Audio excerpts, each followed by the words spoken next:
No, he does say at the end, though, he says, he goes, a loofah scrub. He uses a loofah scrub on his brain. He also claims that, Ben Shapiro claims the only jokes you can do are sex jokes now. This is all a bunch of garbage. What? I'm sorry. He claims that the only jokes you can do are sex jokes, or just leftist commentary you can watch on Maddow. Like, he thinks Maddow is a comic? And then someone says it's Jenny McCarthyism. Oh, yeah. Oh, my God. God. This is Rachel Maddow. What do you call a Vladimir Putin orchestrated threesome? All right, I think I found that Maddow stuff. Operation. Here we go. Listen, around 3 o'clock, I can actually see after that. hearing that story, around 3 o'clock tomorrow afternoon, I'm going to be doing some yard work.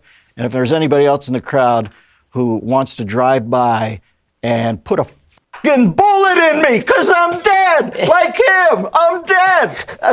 Not sure what this is about. And the people were like, it was like the beginning of The Mask or something, where the eyes are coming out. And now looking back at that, that's the hardest I've ever left. I remember thinking, I was with a comedian named Jeff Cesario. Now I look back on that, I don't have any choice in that. I look back on it, is it like great moments in comedy? No, it's not exactly deft, but it was just so wrong. And the equilibrium was so thrown off. It sounds Maybe very it was funny. nervousness, but it just made Thank me you. laugh my ass off. And I often think now, all that's dead. Sam would be out of the business today. So would Rickles. I mean, I think. Yeah, Rickles he's might quoting get a Sam killed 'cause Kinison line he's, and claiming that nobody could do that line today. And then he also says Pepperidge Farm Milanos as a reference to Alyssa Milano. I mean, he's on the cutting edge. The cutting edge. But here's the thing that is if Rickles or Sam Kinison were alive today, their comedy would be different.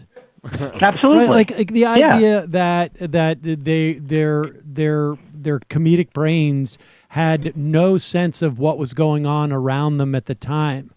I mean, I think you look back on Don Rickles in the era he was doing it. It was a very different social scene. And he also was I'm kind of biased towards him because he actually was hilarious. He actually was hilarious, and he was a little bit. I mean, his stuff. If he was starting now, he would not be have the outdated, moded ideas.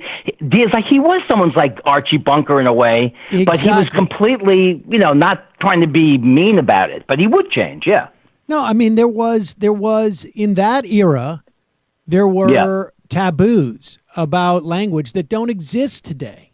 Like today, concepts exist.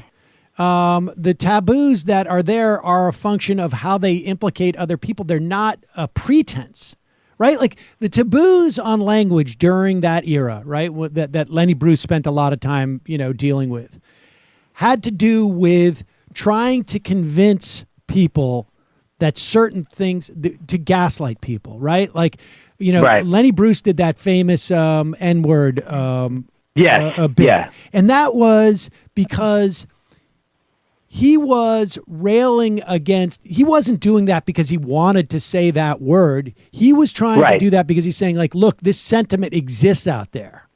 And this is the reality. We can, by not saying this word on stage, we're trying to pretend that there's no racism or that this word isn't used. But I thought they were just using the word. But Rickles, I think, in many respects, was doing the same thing.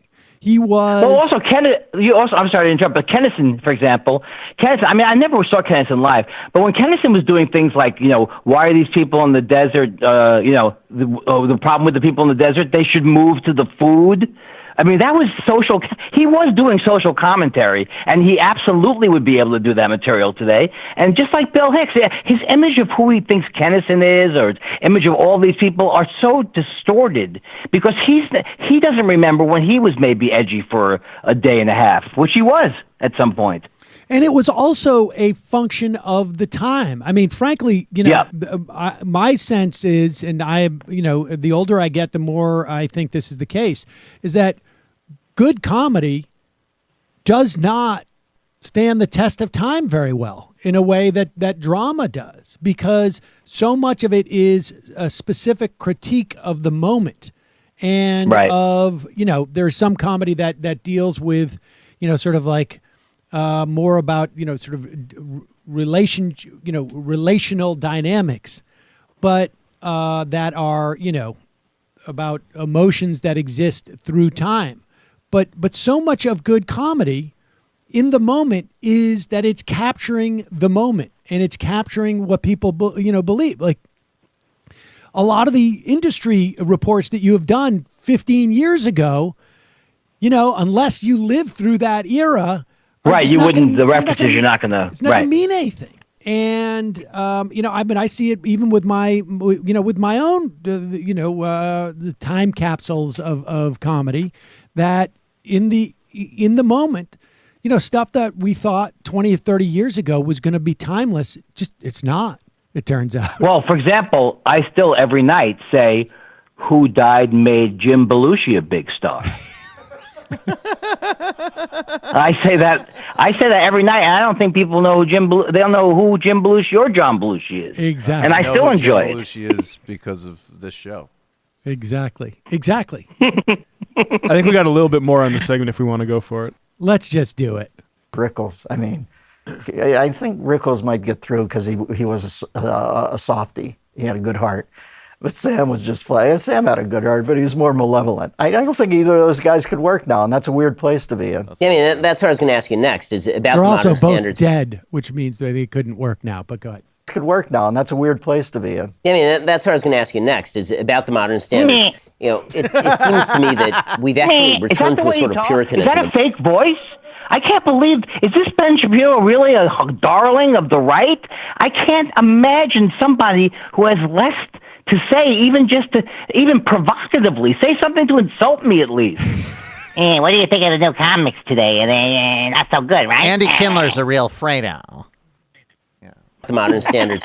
It seems to me that we've actually returned to a sort of Puritanism about comedy, where if the only jokes that you're allowed to make are basically sex jokes, all the other jokes are out the window because they rely on stereotypes or they rely on observations about reality that could be offensive to somebody. Sex is inherently funny, so you can make a sex joke and get away with it, or you can just shock somebody by cursing or saying. What?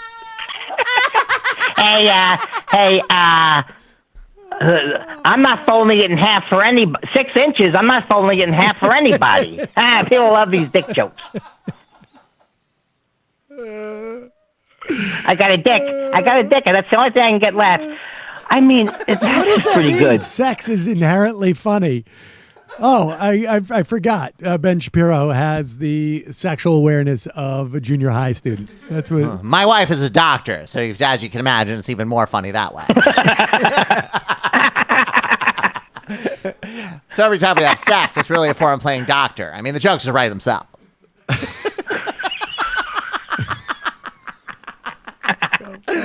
Place to be in. Yeah, I mean, that's what I was going to ask you next, is about the modern standards. It seems to me that we've actually returned to a sort of Puritanism about comedy, where if the only jokes that you're allowed to make are basically sex jokes, all the other jokes are out the window because they rely on stereotypes or they rely on observations about reality that could be offensive to somebody. Sex is inherently funny, so you can make a sex joke and get away with it, or you can just shock somebody by cursing or saying something incredibly lewd or vulgar.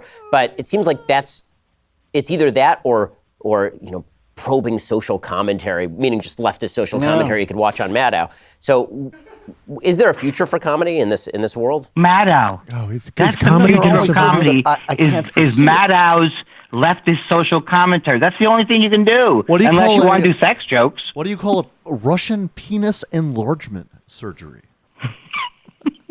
Unbelievable. You know what I mean? Something's going to happen in this country that's going to uncap this pressure.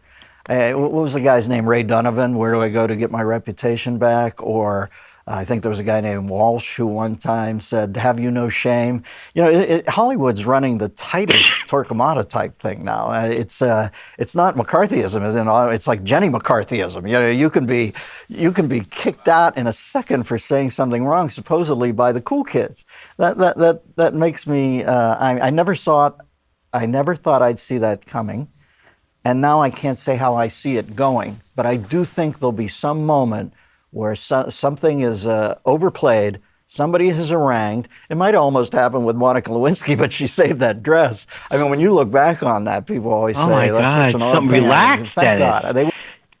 What is He's got to lie down. What is or he something like talking that. about? It's just like almost like everything that he had planned he having a didn't get to. stroke? He's just trying to dump it into the last couple of minutes of the interview. Yeah, I don't know. Did I And mention at the end, blue dress? at the yet? end, he says Ben Shapiro is brilliant. That's my favorite part. No. Dress. Well, we don't need to watch that. That's probably it. Yeah. Well, that was good. And then It wasn't- I say to my wife, "Is it time for another physical?" I mean, you could just see the jokes. Just it's almost unfair. You know, I mean, I feel like we say this every time, but Dennis Miller just seems so tired that it's almost like he's not providing the energy that we need to mock him in some ways, and I find that a little bit upsetting. Ben Shapiro. Yeah, that is a little bit upsetting because if you watch this whole hour and 8 minutes, first of all, the greatest thing I've ever seen in my life is Ben Shapiro right in the middle of an interview. He goes, do you have problems going to the post office? Well, then you can go to stamps.com. And stamps.com is the place to go. Now, Dennis, what do you think? How'd you get your start? I mean, it's literally, he turns, it really is great. It's fantastic. Hey, do you have to hire people? ZipRecruiter. Hire people, ZipRecruiter. Now, Dennis, how did you first get to Saturday Night Live? We do. Ben Shapiro does not seem to have like any sense of where it's appropriate to do ads. Didn't he do something? Didn't he do At something? the March for Life. He did a March Yeah, the March for Life ad. in the He did a middle of mid-roll that. ad. A He mid-roll. did a mid-roll. at the What was March. the ad that he did? Like, There's a genocide of babies, and now that's why I want to talk with you about a new nutraceutical.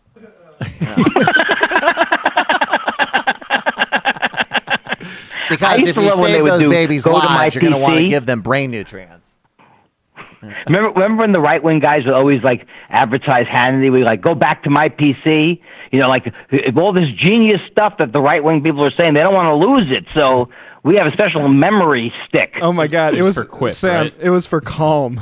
I thought it was Quip. oh, for This- Calm, Well, the app. HuffPost Calm. is saying it was for Calm, the sleep meditation. Like the second leading cause of death after the genocide of babies is stress, according to WHO.